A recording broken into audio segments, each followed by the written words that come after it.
blessed day. That you have a blessed week. We pray that you have a blessed coming week. We thank God for His mercy, His grace, His love, His mercy that endureth forever, for supplying all of our needs according to His riches in glory, as the Bible says in Christ Jesus. We're going to be in the book of James chapter 1, verse 12. Verse 12. It says, "Blessed is the man that endureth temptation, for when he is tried, he shall receive the crown of life, which the Lord has promised to them that love Him." I like the part about the crown of life to those that love Him. But we're going to talk about enduring, persevering, pressing through, powering through, climbing the mountain, getting over the hurdles. I've given this illustration. I'm going to give it again. But I look at things like in this hand that peace sits. Peace sits in this hand. And in this hand is the journey we're on, the mountain we're climbing, the race we're running, however you want to visualize that. And run this race, climb this mountain, accomplish what we can over here, and at the same time keeping this peace like that. And you may say, well, why is that even a thought or a challenge that might have some form of difficulty in it? Because when we produce something, we build something, if we could use the word create something, or birth, we give birth to something. Whatever that is, it's going to require some form of endurance. It's going to require some form of perseverance, whatever it is, at different levels. If we work off of birth, and we all know how this works as far as how it happens, but not going through it other than those of you that have given birth. The woman goes through trimesters, and then when it comes to give birth, she starts having contractions as the body begins to prepare to give birth. And then the contractions get closer and closer together, and they get more intense and more painful as it gets closer until the birth. So it's like over here between times in the birth of the contractions, it gets closer, and then the pain increases, and then here comes the baby. And it's this intense pain, persevering, enduring, and then the baby's introduced in person, even though the mother's already been connected at the deepest level. And then everyone else gets to put their eyes on this infant, this child. But the mother had to go through pains, they say,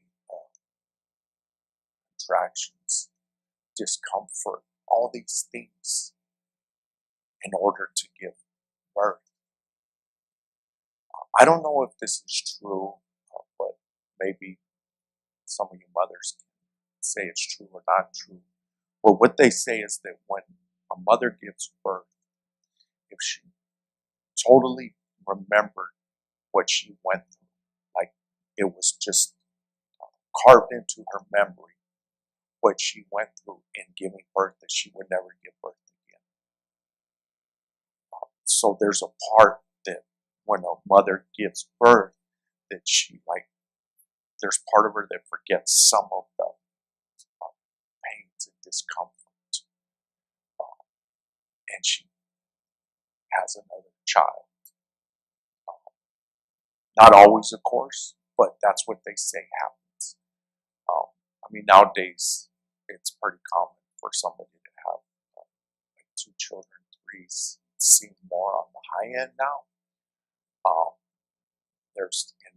from my mother, there's 3 of us, 3 brothers. My mom had 3 births, which was pretty common when I was growing up. 3, 4, 5 was pretty common. Much more than that was when I was growing up. 4 or 5 was on the higher end, but there was times that my mother gave 7, 8, 9 births. I did have some friends that had many siblings, but it wasn't common.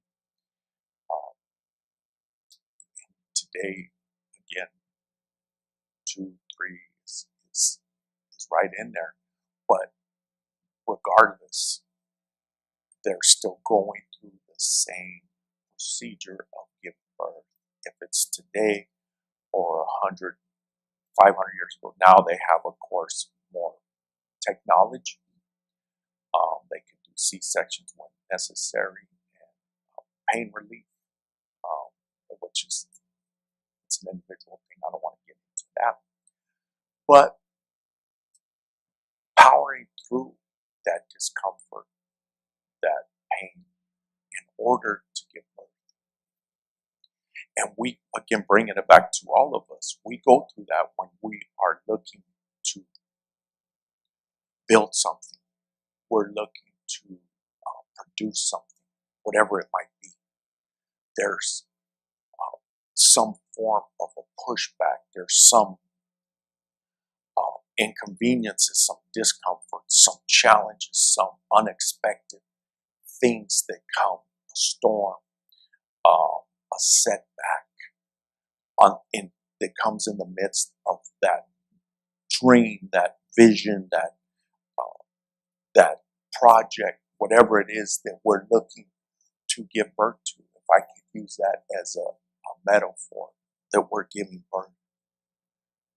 And the way we are as people, that's where we're going to produce, is when we are in discomfort.